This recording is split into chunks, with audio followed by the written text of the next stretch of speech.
Hey guys, Jim here from DrinkABeerandPlayAGame, and I love pinball games. So today, we're taking a look at KISS Pinball on the PlayStation 1.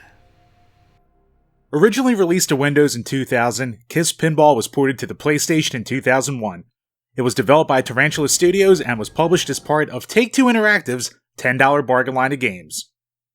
This was the only home port and was voted the second worst console game of 2001 by GameSpot. So, that's a good sign. This contains two boards, Last Stop Oblivion and Netherworld. As far as I know, these were made for this game. When it comes to graphics, this is about as bare bones as it gets for a virtual pinball game. It's got dull colors, barely any animation, and even the 2D artwork on the tables is overly pixelated. I get this is a budget game, but you can at least expect the art to be at a better resolution than what you get on here, and it just takes all the excitement out of the gameplay. Also, the camera is zoomed in way too close. I will give the game credit, while the game speed runs way too fast, which I will get to later, the camera at least keeps up with minimal screen tearing. In fact, the artifacting that you're seeing here is from my capture card not keeping up.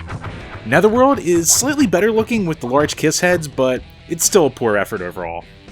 When it comes to the sound, I have to say this. How do you have a KISS game with no KISS music? All you get are a handful of extremely generic rock tracks that loop, and you get some basic but decent sound effects, voices which I'm pretty sure aren't from the band members, and that's about it. The only redeeming factor is that you can pop in a game and insert your own CDs to listen to. So it'll retain the same table effects, so it's kind of a cool little feature. But this is a KISS game that basically wants you to provide your own KISS music. What a joke.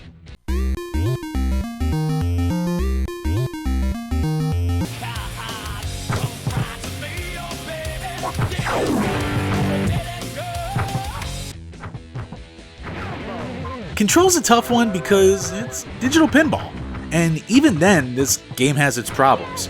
One big problem is with the upper flippers, because there's a delay.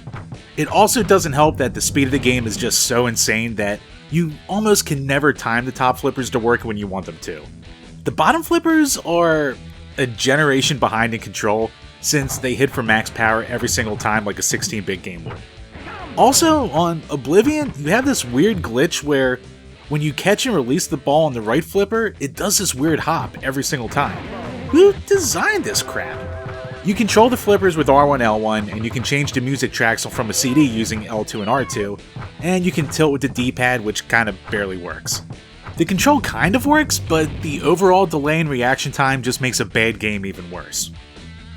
Before I talk about gameplay, I have to say this. I have no problem when a video pinball game tries to simulate real tables.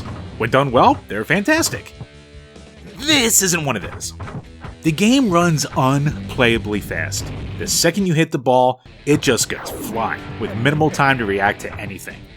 It's also way too zoomed in, so you don't have any time to plan your flipper hits. If it was zoomed out, you could probably help, but that's not the case. Properly aiming targets is almost impossible, and the boredom and frustration just sets in so quickly. Since this is a simulation of tables, there aren't any of those cool animations or moving enemies that you would expect with normal video game pinball. There's really no reason to ever come back to this once you play it, because neither table's worth your time. Again, I had a bit more luck on the Netherworld table, but even that was marginal. This is a disaster by budget game standards. As far as originality goes, there's almost none here, and the only replayability comes from the score chase aspect. You can save your high scores with a memory card, which is cool, so that's about it. The only thing to ever come back to in this. When it comes to beers, I'm going to pair this with the KISS Destroyer beer by the Gear Moose Brewery. It comes in at 4.7% alcohol and it's licensed by KISS, so if you're going to play a bad KISS licensed pinball game, you might as well drink a KISS licensed beer. Why not go all in with your pairing? So, at the end of the day, what do I think of KISS Pinball? It is terrible. There is no reason to ever go out and track down this game. This might be the worst game in my entire collection. Bar none. This might be worse than Karate Champ, and that's saying a lot. There's just There's no redeeming factors here. There's no KISS music. It's damn near unplayable. It's ugly. They want you to bring your own KISS music to a KISS game. So, it's a budget title, and it was obviously a very cheap item that KISS licensed out, which is very on brand for KISS. And what more can you say? Just stay far away. So that'll do it for today, guys. As always, if you enjoyed this video, leave a like below. Let me know in the comments section if you've ever played this.